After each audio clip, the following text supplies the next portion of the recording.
when I was growing up, even today, there was a time when culture was influencing brands and vice versa, right? We started the conversation with Molo Mkhabwa, for example, right?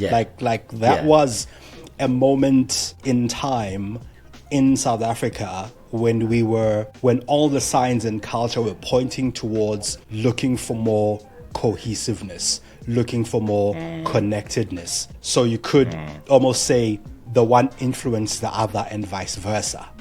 How is culture, because we talk about cancel culture as a thing, but also some brands have leaned into cancel culture and they have courageously stepped out and said, we stand for this, right? And we almost mention this, we almost talk about the same brands all the time.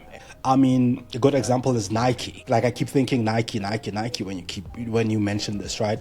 Or even Coca-Cola in some instances. Like, there are certain brands, or does the size of the brand, meaning the size of the audience that the brand has, matter in how courageous and brave you can be? Sure.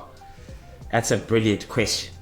I think it shouldn't, but unfortunately it does.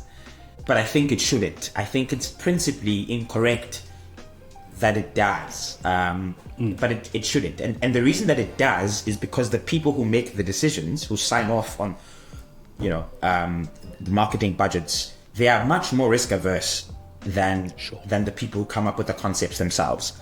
And I think at times there's a disconnect between the decision makers who sign off the check for the campaign versus the creatives who understand the consumer. So there's always a disconnect there, and perhaps there needs to be more of an intelligent commercial justification coming from the creatives around certain decisions and directions of creativity that can be more understood by the suits in the room who sign the checks, right? There's something to be said, and that's, I suppose, not to upsell, but that's why we created Hibirism, because our proposition is that where culture and commerce converge, is that we are able to put in business terms a thing that's generally been difficult to articulate in boardrooms.